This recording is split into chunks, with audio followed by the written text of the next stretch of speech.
Script नहीं है, I am just of the top of my head जो memories में जो मैंने देखा है, जो मुझे याद है, और the films which have stayed with me, I am going to talk about them. This is more like a 30 second में हाउ एंड व्हाई और क्यों देखना चाहिए, क्यों नहीं देखना चाहिए। तो लेट्स गो। जिसमें नंबर 10 पर है कड़सल बिरयानी। एक माँ अपने बेटे को कुछ करने बोलती है क्योंकि उनके बाप को कुछ हो जाता है, फिर वो बेटे किसी और के बाप को कुछ करते हैं, उसके बेटे का और इसके बेटे के बीच में कुछ होता है, लेकिन उसके बीच में और एक बाप आता है और उसके बाप का उसके दो मरे हुए बाप के बीच में, दो अलग बेटे के बीच में वो अपने बेटे के बारे में कुछ करता है ताकि उसके बेटे को वो मिले जो वो चाहता था। इसमें किस्मत और एक गजब सरप्राइज फिल्म के अंत में। और 90 नंबर पर है मंडेला।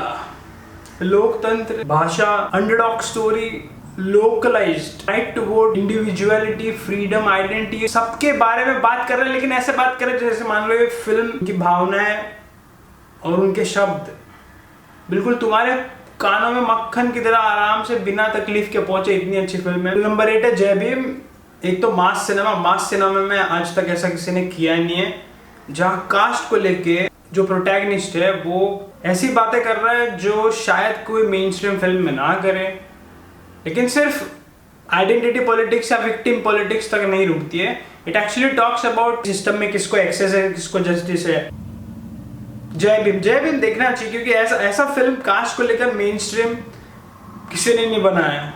उसके बाद आती है नया टू प्रोसीजरल थ्रिलर फिक्शन स्टोरी है which also deals with politics at grass root level, जिसमें आइडेंटिटी और कास्ट और religion, local law, local politics merge होके जो खिचड़ी बनती है और उनके बीच में से 3 लोग निकलते हैं। पूरी फिल्म चेज है। नंबर 6 पर संदीप और पिंकी फरार।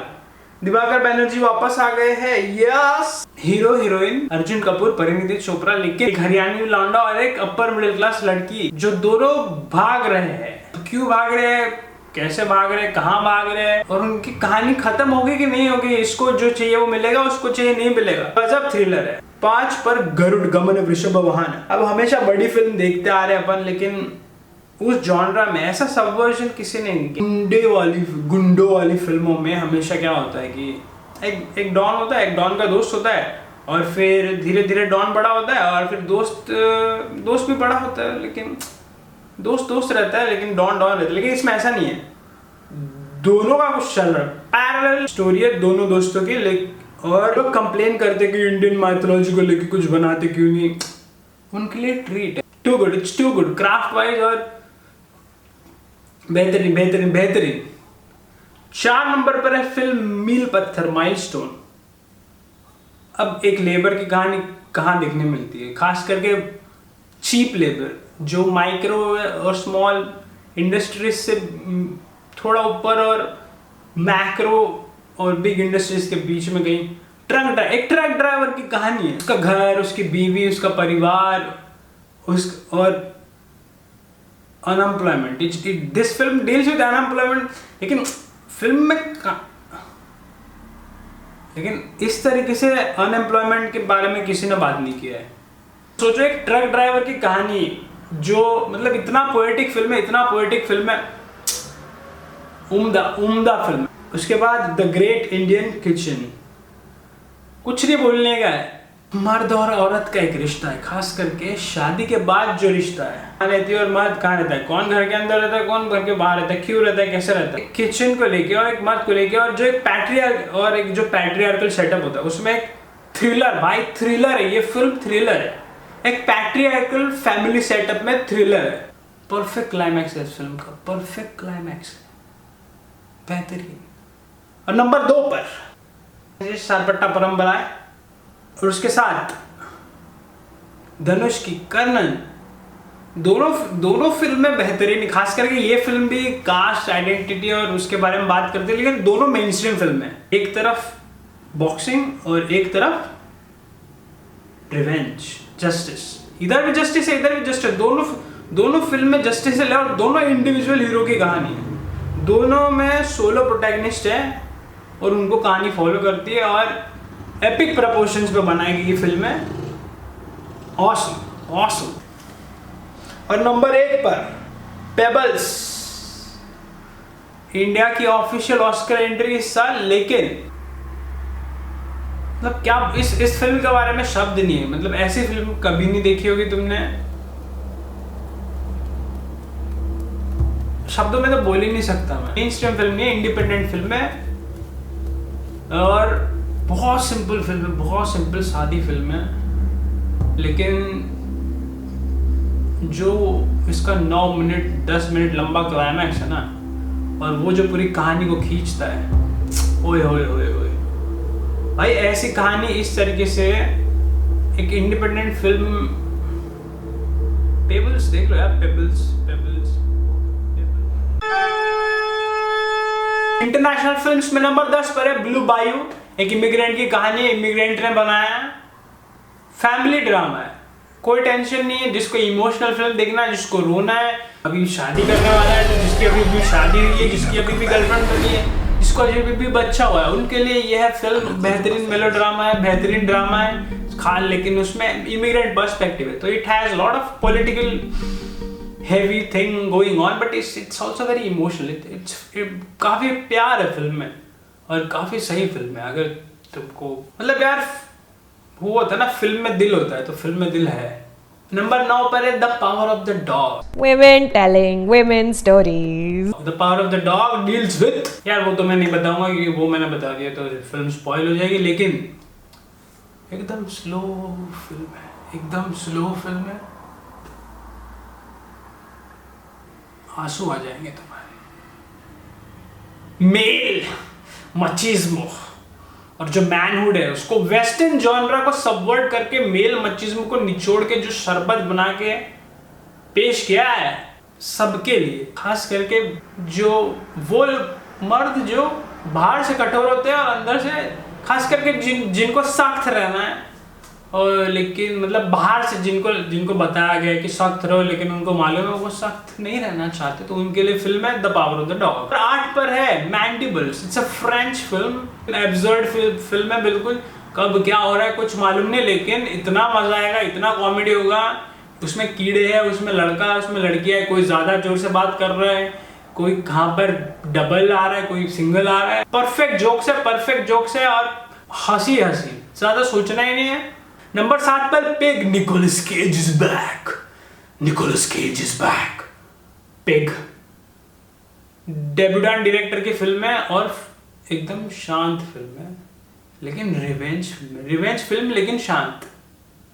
ऐसा लगेगा मेडिटेशन हो रहा है। वैसे तो ओरिजिनल फिल्में होती नहीं है, लेकिन रिवेंज ड्रामा में काफी ओरिजिनल चीजें लेके आए हैं। निकोलस केज है भाई, निकोलस केज के लिए देख लो फिल्म। नंबर 6 पर है पटीत ममन। Women telling women stories. मतलब little mother, which is also a French film. खास करके हर जैसे जो भी माँ बेटा पैदा करती तो चले जाता है उसका, तो 20 साल चले गए, 18 तक बड़े करो, फिर बाहर भेजो। 18 साल तक तो एक माँ को अपना बेटा या बेटी संभालना होता है, तो वो अपना बचपन तो भूल गई, लेकिन अपना जो जवानी के बाद क्या वो भी भूल जाती है। तो एक माँ का उसके साथ जो एक रिश्ता है अपने बेटी के साथ, और एक बेटी को अपनी माँ के साथ जो रिश्ता है, मतलब यार बहुत ही कॉम्प्लेक्स है ना, कि यार एक माँ का, उसके बेटी का और उसकी दादी का, तीनों का रिलेशन, लेकिन एक कहानी में, और तीनों एक दूसरे से बात कर पा रही है और तीनों एक दूसरे को समझ पा रही है। बहुत अलग फिल्म है और सिर्फ 70 मिनट की फिल्म है। बहुत छोटी फिल्म है, इमोशनल फिल्म है और सिंपल फिल्म है, थोड़ा सा फन भी है, बैलेंस्ड है, काफी सही फिल्म है। नंबर 5 पर है Titan. Women telling women stories. Titan. एक लड़की को क्या बोलने का इस फिल्म में, इस फिल्म की जो प्रोटैगनिस्ट है, मतलब जो मुख्य भूमिका निभा रही है, वो है एक लड़की जिसको वो वही करती है जो उसको करना है, और बस करते जाती है और कभी फंसती है, कभी बाहर निकल जाती है। कोई ह्यूमन कनेक्शन नहीं होता उसके लाइफ में, लेकिन फाइनली उसको ह्यूमन कनेक्शन मिलता है, और फिर उस ह्यूमन कनेक्शन की वजह से, मतलब जो एक चल रहा है ना सबका, कि मेरे को कोई चाहिए, मेरे को कोई नहीं चाहिए, सब लोग तो ढूंढ ही रहे ना, सब लोग ढूंढ रहे हैं, मौका मिल रहा है तुम भी ढूंढो इस फिल्म में अपना ह्यूमन कनेक्शन। नंबर 4 पर द हैंड ऑफ गॉड, हमारे गुरुजी पाउलो सोरेंटिनो, लंबी उम्र रहे उनकी। जिसको फिल्म मेकर बनना है, जिसको आर्टिस्ट बनना है, जिसको अपने माँ बाप की बहुत याद आती है, जिसको लगता है कि उसका गांव बेहतरीन है और शहर नहीं जाना चाहिए, लेकिन जिनको ऐसा भी लगता है कि यार गांव में क्या करेंगे, शहर जाना चाहिए, जिनके पास सपने हैं लेकिन पता नहीं क्या करना है, कैसे करना है, उनके लिए है film the hand of God. Number 3 पर है ड्राइव माई कार। अब ये रोमांटिक फिल्म है या ड्रामा फिल्म है ये छोड़ दो, जॉनरा में मत फंसना। लंबी फिल्म है लेकिन ऐसा लगेगा तुम गए थे कहीं पर नासिक में मेडिटेशन करने, कौन सा सेंटर होता है यार वहाँ पर। रोमांटिक फिल्म है लेकिन ऐसी ऐसी बातें कह गए जो मतलब एक 1.5 घंटे की रोम कॉम में नहीं रख के होता। सिर्फ लोग आते हैं, मिलते, किस करते, कुछ होता है, शादी करते हैं तो ब्रेकअप करते हैं तो अपना कहानी ढूंढ लेते हैं, लेकिन इसमें कुछ और ही चल रहा है। जितना भी प्रेडिक्ट करने की कोशिश करोगे तुमसे प्रेडिक्ट नहीं हो पाएगी फिल्म, कहीं और जाती है। और जो अंत है वो तुमको ऐसा छोड़ेगा, 2 हफ्ते तक अंत तुम्हारे साथ रहेगा। उसके बाद है नंबर 2 पर कोड़ा। Women telling women stories. ऐसे फिल्म बनी नहीं है। कोड़ा जैसी फिल्म किसी ने नहीं देखी, ना किसी ने पहले बनाई है। जो मुख्य भूमिकाओं में लोग हैं वो है 4-5 लोग हैं, लेकिन अब एक परिवार की कहानी है जो डेफ और म्यूट है, लेकिन उनकी लड़की है वो डेफ और म्यूट नहीं है। एक अमेरिका का अलग साइड दिखाता है इस फिल्म में, जो खुद पर सस्टेन करने की कोशिश कर रहे हैं और उनका अपना आइडेंटिटी का भी एक स्ट्रगल है। इतनी डिटेल के साथ ये फिल्म बनाई गई है और अंडरडॉग स्टोरी और इमोशनल स्टोरी है, सिंपल कहानी है और बेहतरीन कहानी है। परफेक्ट फिल्म है। अगर तुमको डिनर के साथ कोई फिल्म देखनी है तो वो है कोड़ा। नंबर 1 पर है film liquorice pizza. Paul Thomas Anderson हमारे सबसे प्रथम गुरु, जिनको हम अपना अंगूठा दे सकते हैं, लेकिन अब पता नहीं कब मिलते हैं। अंगूठा नहीं देंगे, कुछ और मतलब क्या मालूम, देखने बारे में मिलना तो दो यार। लेकिन ये फिल्म अभी तक आई नहीं है, ना फिल्म मैंने देखी है, लेकिन नंबर 1 पर तो रहेगी भाई फिल्म लिकोरिस पिज्जा।